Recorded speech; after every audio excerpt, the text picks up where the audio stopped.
Knockout পর্বের ম্যাচের আগে ঘুরে ফিরেই পর্তুগালের কাছে সেই পুরনো ভীতি। গেল আসরে এই শীর্ষ ১৬ মঞ্চ থেকেই বেলজিয়ামের কাছে ১-০ গোলে হেরে বিদায় ঘণ্টা বেজেছিল সেলেকাওদের। তবে এবার শীর্ষ ১৬তে বেলজিয়ামের মতো শক্ত কেউ নয়, বরং পর্তুগালের সামনে চ্যালেঞ্জ নিয়ে অপেক্ষা করছে প্রথমবারের মতো নকআউট খেলতে আসা স্লোভেনিয়া।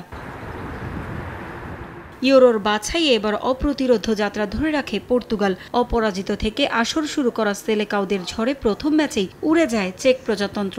পরের ম্যাচে ২০১৬ সালের চ্যাম্পিয়নদের কাছে হেরে যায় তুরস্ক। টানা ২ জয়ে নকআউটের টিকিট নিশ্চিত করে পর্তুগাল। তবে গ্রুপের শেষ ম্যাচে হোঁচট খায় সেলেকাওরা। জর্জিয়ার ইতিহাস গড়ার ম্যাচে ২-০ গোলে হেরে যায় রোনালদোর দল।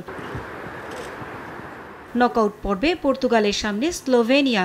জর্জিয়ার কাছে হারের ম্যাচ থেকে বেশ শিক্ষা পেয়েছেন কোচ রবার্তো মানচিনি। প্রতিপক্ষ স্লোভেনিয়া এবারের ইউরোতে এখন পর্যন্ত কোনো ম্যাচে জয় পায়নি। প্রথমবারের মতো ইউরোর শীর্ষ ১৬ টিকিট পাওয়া স্লোভেনিয়া ডেনমার্ক, সার্বিয়া ও ইংল্যান্ড গ্রুপের এই ৩ দলের সঙ্গে ড্র করে এ পর্যন্ত এসেছে। তবে প্রতিপক্ষের সামর্থ্য নিয়ে ভাবছে না পর্তুগাল। মাঠে নিজেদের শক্তি ও সামর্থ্য দিয়ে কোয়ার্টার ফাইনালের টিকিট কাটতে চায় রবার্তো মানচিনির শিষ্যরা। দাগ লাগুক যতবার, বার্জার ইজি ক্লিন একবার।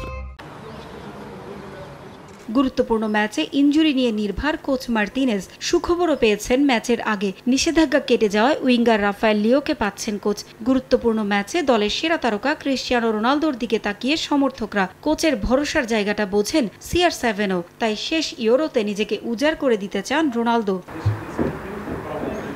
এবছর মার্চে প্রীতি ম্যাচে মাত্র একবারই দেখা হয়েছিল স্লোভেনিয়া ও পর্তুগালের। সেবার ২-০ গোলে হেরেছিল রোনালদোর দল। সে কথা মাথায় রেখে একাদশ গোছাতে চান coach Roberto Martinez. Parvin Akter, Somoy সংবাদ।